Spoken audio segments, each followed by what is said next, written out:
ሰላም ሰላም የሳውዝ አፍሪካ ቅዱሳን በሙሉ፣ እኔ ፕሮፌት አብርሃም ነኝ።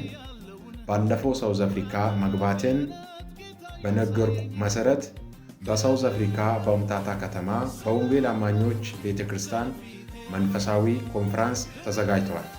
ስለዚህ ሁላችሁም ተጋብዛችኋል። በዚህ ጊዜ ዲሴምበር ከ19 እስከ 21 ባለው ጊዜ የቃል፣ የአምልኮ፣ የፈውስ፣ የትንቢትና የነፃ መውጣት ጊዜ ስለሚኖረን ኑ የእግዚአብሔርን ሥራ እዩ እና ለ2026 ናሆም ምዕራፍ 1 ከቁጥር 15 እነሆ ሰላምን የሚያወራ ምስራችን የሚያመጣ የሰው እግሮች በተራሮች ላይ ነው።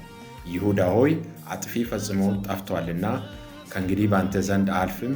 ዓመት በዓሎችን አክብር፣ ስለቶችንም ክፈል። በዚህ ቃል መሠረት ሁላችሁም